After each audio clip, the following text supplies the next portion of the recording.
Hey, everyone, and welcome to the Headliner Podcast. We're your hosts, Nicholas and Elissa, and we're here to keep you in the loop on all of the things that you can do to promote your podcast. So, Elissa, what do you want to talk about today? I personally think it is a great time to talk about why podcasters should upload to YouTube if they are not already. You don't say. So, is there a specific reason why we should be posting to YouTube? More than one specific reason, in my opinion. There are lots of reasons to upload to YouTube.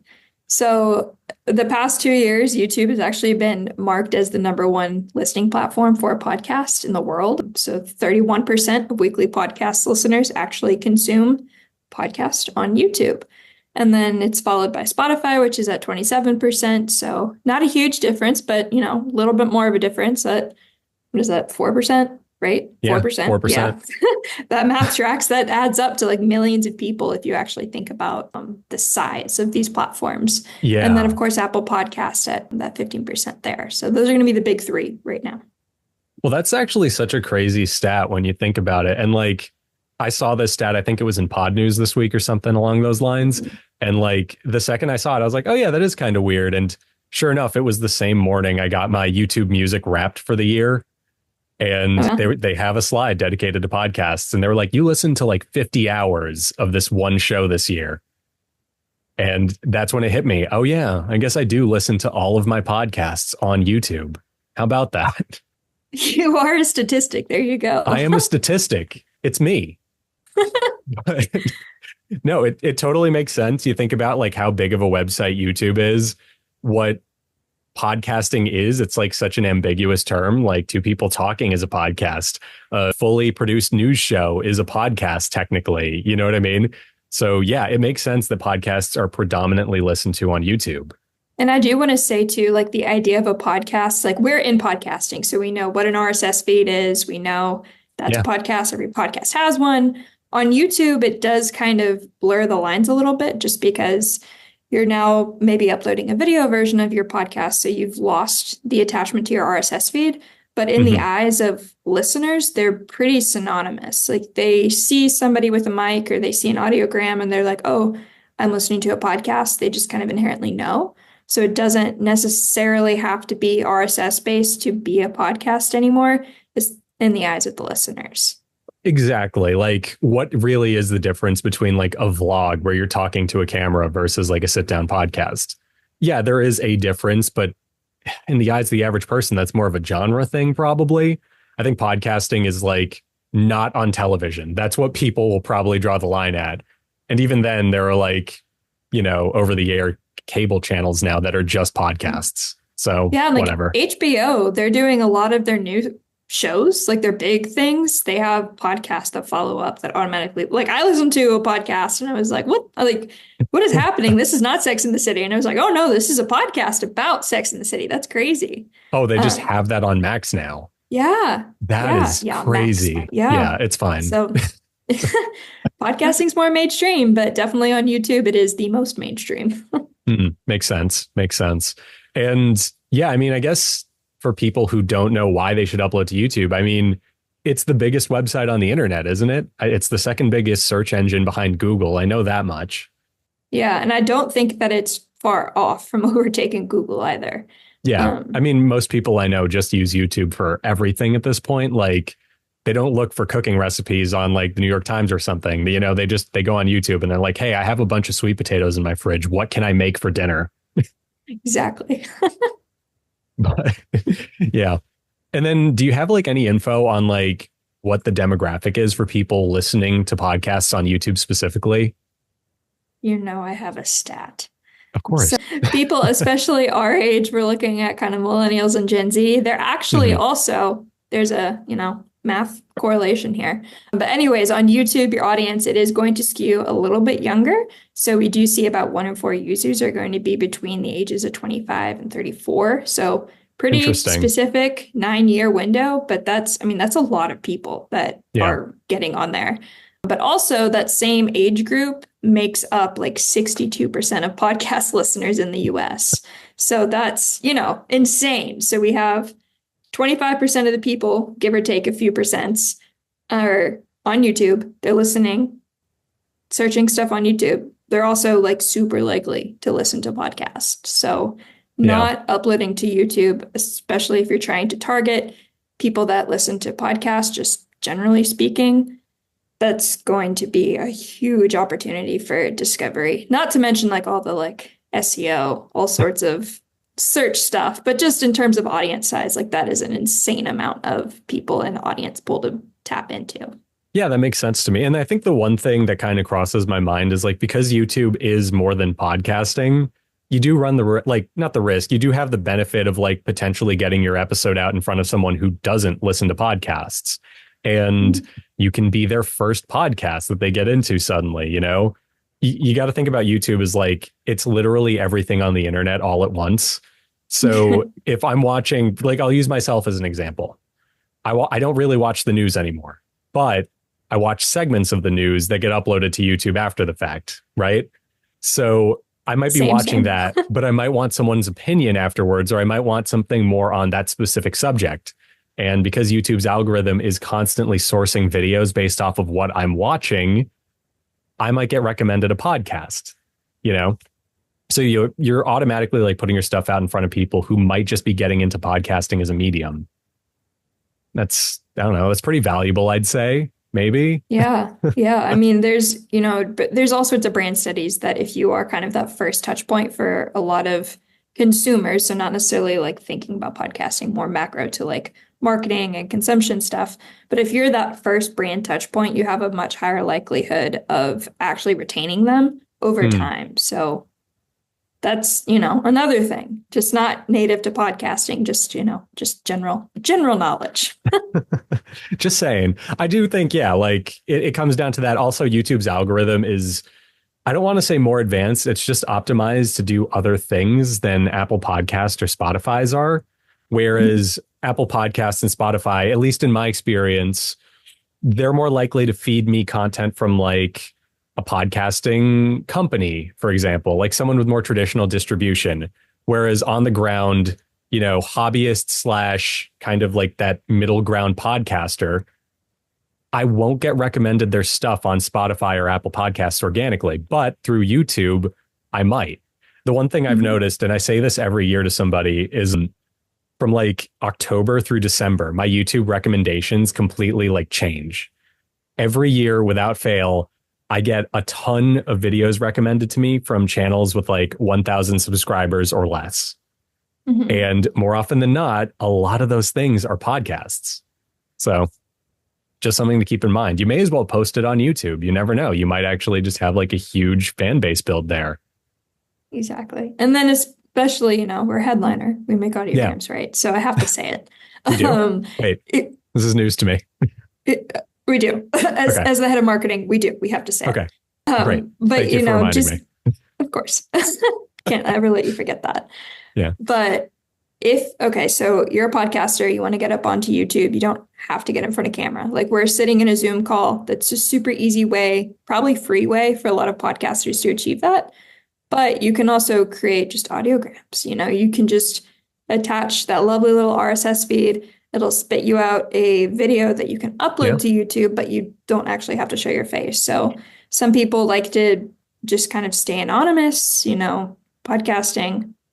Totally. That's one reason to do it. But then also, hey, maybe you may not have the equipment. You may not want to invest in the equipment, or you just don't feel like brushing your hair that day. Like we get that totally. Just I relate to that so much. I totally didn't spend like 10 minutes before this call trying to get my hair like in an acceptable fashion. That's fine. I was walking the dog and it's kind of windy. And I was like, oh gosh, not that I'm that put together ever, but sometimes it's like maybe at least kind of think about brushing your hair a little. I mean, it was either that or showing up with like a backwards baseball cap today for me. So I was like, you know what, let me just take a minute to, appear like I'm my age. Okay. Anyway. Exactly. So, one other thing, and I know this is very popular amongst some podcasters, is the idea of live streams. A lot of people like doing their shows live. And, when you're putting your stuff on YouTube, you can do that. You can just do a live stream and then add it to your podcast on YouTube. So once again, just like a super easy thing. And just it's literally right there. It's a resource. Take advantage of it, coincidentally, that podcast I told you I listened to like 50 hours of this year is because it is a live stream turned podcast on Fridays. And I'm just like, awesome. Oh, cool. So, that's awesome. Yeah. Okay, cool. So obviously, yeah, upload your stuff onto YouTube. What can we do to help our users who are like looking to do that? You know, like what are some tips? Yeah, so and I'm just going to jump into this one because we kind of just talked about it, but so let's explain it. So the actual podcast playlist on YouTube, that's a thing.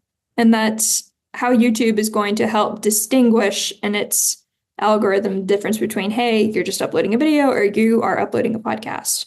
So when people are searching or, you know, looking at watch behaviors, kind of like how Nicholas is saying, like, oh, I see podcasts come up in my stuff all the time, but it's also because you listen to podcasts.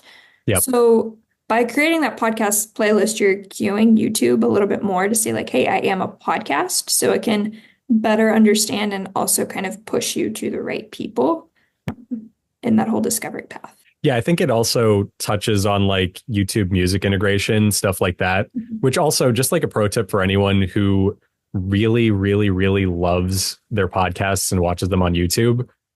Take advantage of YouTube Music. It's a great app, like legitimately. It's not my music app, but it is my podcast app. So go figure. But yeah, no, I think you're totally right. It is a classifier. It does separate stuff. It also moves all of the podcast episodes into their own dedicated tab on a YouTube channel. So, you know, if you post more than just podcasts, if you post YouTube shorts, which we'll touch on soon, I'm sure, or you post supplemental videos, stuff like that, it is separating it out. And I think it actually changes the priority in the algorithm to like, if your subscribers don't click on it, it doesn't penalize it as much because it's a podcast. Something, I think I've read something to that effect. So yeah, definitely a good tip all around. And then kind of moving on, you know, you're okay. You've made a YouTube channel. You're like, I've got my file. I'm going to upload it. Now, what my personal favorite tip that I don't think I tout myself as, this is like my fun fact that people don't know, is that you need to actually rename your files. So whenever you're uploading a video or adding a thumbnail or the transcript or whatever, the file on your computer or in the cloud, however you're doing this, it has an actual name on it. And sometimes it's like Untitled 123 and or whatever I told you earlier, like episode 5, version 1, November 22nd. Yeah. Whatever. Yeah. Just like a bunch of random stuff that whatever software you're using, like has its defaults, and anyways, it gets on your computer and it's this weird wonky name that doesn't make any sense. Well, it doesn't make any sense to the search algorithm either. So if it's going through, especially on YouTube, and it's looking to try and contextualize all of these things because it can't necessarily crawl like the video file itself. It tries to look for all sorts of things to help understand what's going on in the video. The file name is one of the very first things that algorithms look at. So if you aren't optimizing your file names to try and, you know, at least match your title of your show or of your show, of your episode, you're kind of hurting yourself a little bit. I mean, it's like a super simple thing. Just like our last episode, it was how to market and grow your podcast in 2025. You bet your bottom dollar we renamed our file how to market and grow your podcast in 2025. And it's actually helping us to get a lot of visibility like on YouTube specifically. So if you search for that very specific query right now, you'll see the Headliner podcast come up. And then zooming out a little bit, you search on the actual Google, you go to google.com, search that. You're actually going to see the Headliner podcast pop up like 5 times right now. So like we are that first search page right now. Amazing. And it's all because you decided to rename a file that I gave you. That was definitely just like complete gibberish. Yeah, it was like episode 111 rewrite. I don't know. Nicholas, it was something like that. Welcome. Or it was like, hey, Elissa, here's a copy of the episode. I hope you enjoy it. .mp4. Probably. I like that one. Which I'm going to start naming them that. Yeah. But anyways, there's a lot of things that we're going to talk about to help win on YouTube and win on search and stuff like that. But renaming those files is one of the like super easy things that you can do. And it's like 2 seconds of work. And one thing I do, because I do have a couple of tips as a person who does YouTube in his free time and like has gone through all of those rabbit holes before, right? One thing I always say is like, have a couple of video titles ready. I know in podcasting, maybe we're a little adverse to that, but if you're uploading to YouTube, just think of your podcast episode as a YouTube video and treat it as such. A very common tactic that YouTubers will use is they'll have like 3 or 4 different titles for their video that emphasize different aspects of it. Because all you're really trying to do is you're trying to find the one phrase or the one term that the algorithm likes and will take and run with. So for example, I uploaded a video onto my personal channel 2 weeks ago and I named it something very specific. I was like, it's a video about a movie and we're analyzing a film. This is the movie. This is the subject. Very bland. And then I was like, well, this isn't doing that well. It was actually doing the worst of any upload in a while for me. So I was like, let me just change the title really quick to something ambiguous. And I went with something generic, like when a movie is too smart for its genre. No details, nothing at all. 10,000 views in a week. And I'm just like, oh, cool. Nice. So be ready to change your title. Same thing goes for thumbnails. If you're putting the time in to make graphics for your podcast, like custom podcast art, take that extra 5 minutes or 10 minutes to just make a few alternates. Make a version with no text. Make a version with very specific text. Make a silly version if you can, if it's relevant to your show. And on YouTube specifically, you can A/B test your thumbnails now. So you can just run a test of those 3 thumbnails and have YouTube pick the best one for you. So yeah, just like my little spiel, whatever.